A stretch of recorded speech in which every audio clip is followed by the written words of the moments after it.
Hi, everybody, and welcome back. We're going to talk today about one of our favorite places. We're going to talk about Disneyland. So, first of all, let's get into the difference between the two because I know that this confuses a lot of people. So, on the East Coast in Florida is Walt Disney World, and that has 4 theme parks: the Magic Kingdom, Epcot, Animal Kingdom, and Hollywood Studios. On the West Coast in Anaheim, California, there is Disneyland, the original, the OG. This was Walt's baby. This is Disneyland and California Adventure. So 2 theme parks. Okay. So today we're going to talk about Disneyland in California. So if you go down there, hit that subscribe button, like this video, send some comments on it, and let's see if we can get a few more subscribers here. That would be amazing. So let's talk now about Disneyland. This is rapidly becoming my family's favorite of the Disney family, I guess. So you've got Disney World, Disneyland, you have Disney Cruise Line, there's Disney Ulani in Hawaii, there's a resort there, and then all kinds of Disney adventures. So this is rapidly becoming one of our favorite places to visit. So as I mentioned, this is Anaheim, California, and in Anaheim, California, it's still just 2 theme parks. So we've got Disneyland, which is the original theme park that Walt opened in 1961, and then California Adventure, which opened back in the 80s or 90s. I'd have to double check on that. So there's a huge difference between the two. If you're in Florida, you've got a choice between 4 different parks. You have a choice between 25 different resorts to stay at. There's 2 water parks, hundreds of restaurants. It encompasses about 43 square miles in Florida. So it's a lot and it's a little overwhelming.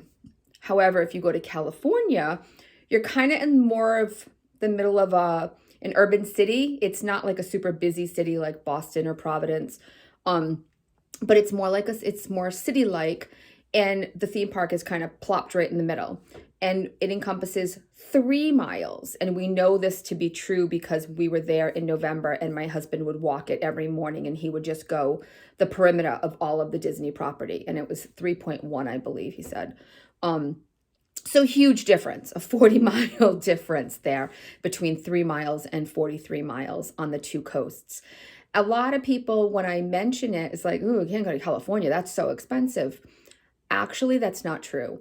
I've been looking at flights a lot over the last couple of years. And the last time we went to California, we decided to go because the flights were cheaper going to California from Providence, Rhode Island, as opposed to going to Orlando.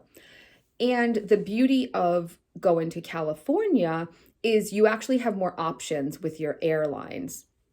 So there's obviously different airlines that you can choose from, but there's different airports.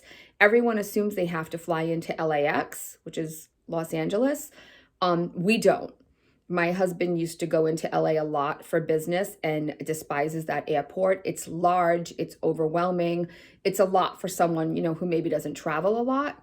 So we prefer to fly in and out of either 2 other airports. So Long Beach being one, or Orange County, which actually has 3 different names that people use. So it's Santa Ana, Orange County, John Wayne Airport. They're all the same airport.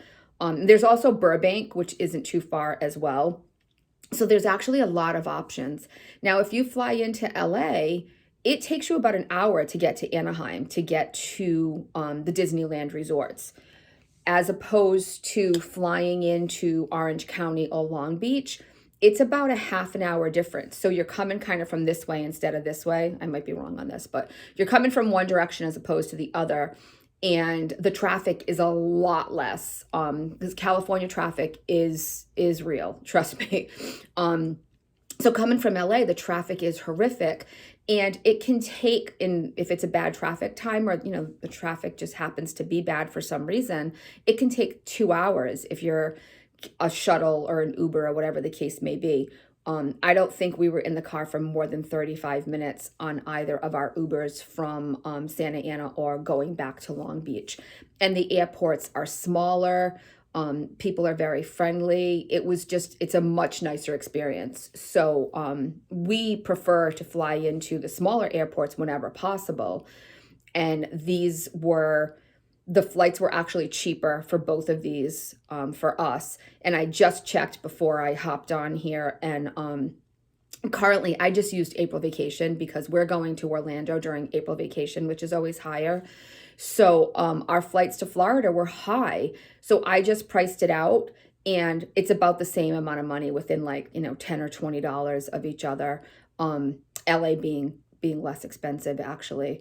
But even right now, for a really high travel time, the flights are the same, if not better, to California as opposed to Florida.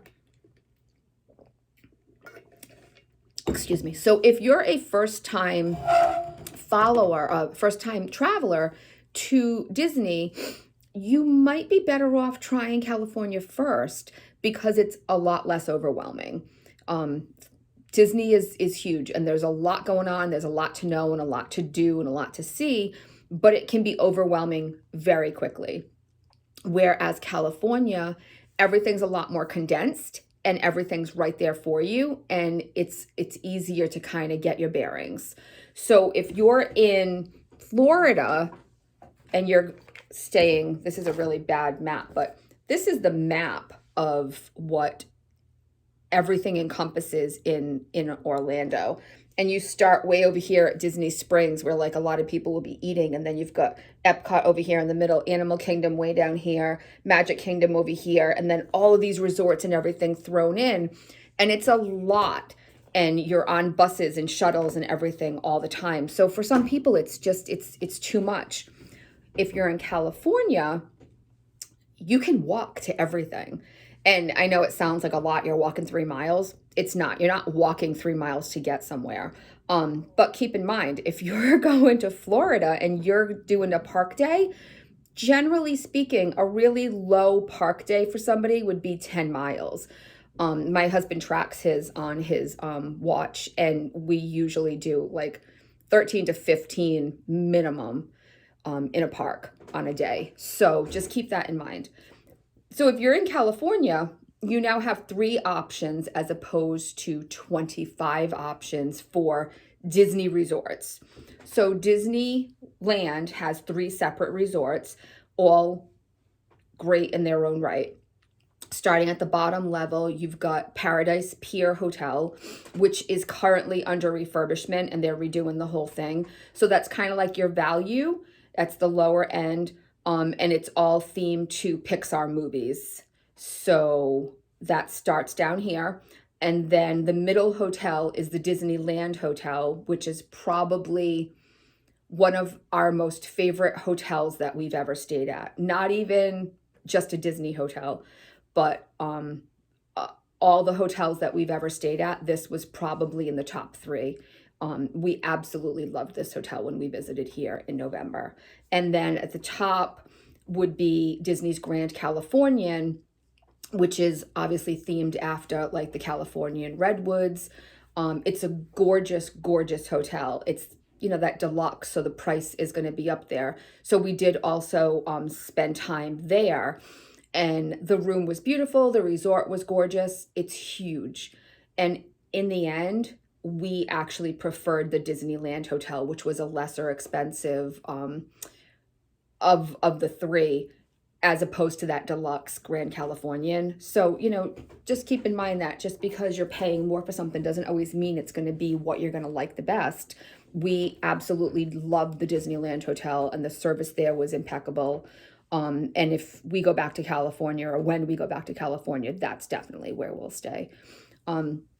So now you've got 3 resorts and then you've got 2 theme parks. So you've got Disneyland and California Adventure. And this is about how far apart they are. They're literally almost like across the street from each other, except there's no street.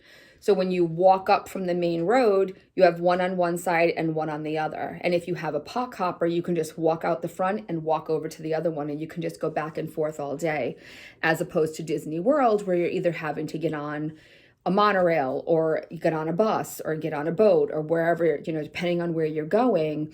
And you have to now travel to the next park that you're hopping over to. So there's a big difference there where you're just kind of walking back and forth. There is a monorail that runs from, so they have downtown Disney, which has their restaurants and things of that nature, which is right outside the entrances. It's, like another 3-minute walk. And from in there, you can catch a monorail that drops you directly inside of Disneyland Resort theme park. So there's, excuse me, you can walk, you can take the monorail, and then there's also an entrance. If you stay at the Grand California, there's an entrance that goes right into Disney's California Adventure. And you can use that entrance just right through downtown Disney, any other Disney hotel guests. So you do have to be staying at one of those 3 hotels to enjoy those special perks. Either the monorail directly into the park, you have to have a park ticket, or if you're using that separate entrance through Grand California, you have to be staying at a park hotel, at a Disney resort hotel. So there are more easier options. It's when people call me and they want to book a Disney World vacation, it's very overwhelming for them. There's a lot to choose from. There's a lot of decisions to be made. So it's almost nicer to have less options, less choices sometimes, especially when you're not so sure and you're a little new to something. So I would just say don't count it out as quickly. If you can handle, from wherever you're coming from, if you can handle the plane ride, and if you checked, depending on where you are in the country, you might be closer to California than you are to Florida, and people don't always think about it as quickly. They just, when people talk about Disney, they just automatically assume Disney World. But Disneyland has so much to offer. The Disneyland park is the original, it's the first park that was built by Walt Disney. This was, what he had kind of dreamed of and envisioned. And there they have all of the original rides, anything that you they have Main Street, and they have all of the different areas, the same thing that they kind of have at Magic Kingdom. And they also have Galaxy's Edge now, which is their Star Wars land. They have Mickey's Toontown, which they just remodeled and reopened this whole little area for the little kids. It's really sweet. And then over at California Adventure is more like a combination of Florida's Hollywood Studios, Epcot, with a little bit of Animal Kingdom kind of mixed in there. They have Cars Land, which is a little land devoted to the movie Cars, the series, the Cars 1, 2, and 3. And if you've seen any of my other videos or shorts or anything, you know that my all-time favorite ride at this point is Radiator Springs Racers, where you're in a car going through Radiator Springs, like you're Lightning McQueen, and then you race another car through the whole area. And if you haven't watched that video, go find that video. That video is awesome. It's one of our favorite rides, and we would go to California just to ride that ride again. So they have Cars Land at night is amazing, the way it's like lit up and everything. And then if you're a big Avengers fan, they have Avengers Campus there. So I'm not the biggest Avengers fan. It's not a movies that I've really gotten into. Ryder has recently. But we really had a lot of fun there. There's a lot to see and do, and you could just spend hours just kind of wandering around Avengers Campus. And then Pixar Pier is a whole area devoted to Pixar movies with a huge roller coaster. And then there's some rides sprinkled in from some of the other parks on the East Coast, and then some rides that are specific just to California. So there's similarities for sure, but there's also enough differences that if you're a big Disney fan, we find going back and forth, it's not redundant. We're not bored with it. So there's just more options, I think, than people realize. So if you're considering your first Disney trip maybe, and you're a little overwhelmed, my first suggestion would be reach out to a travel agent, give me a call. I can give you some more information, try and help you narrow down your search. But if you're open to it, consider going west and go to California, and you may find it less expensive. You may find it easier I know you'll find it easier to navigate for sure. And I think you'll have an absolutely amazing time. So those are just my little tidbits for the day on Disneyland and why we love it so much, and can't wait to plan our next trip to go back. If you're looking to plan a trip anytime soon, please reach out, give me a call. And in the meantime, I would really appreciate it if you could go down, subscribe, like, comment, share this video so that we can keep making more. Thank you so much, everybody. Have a wonderful day.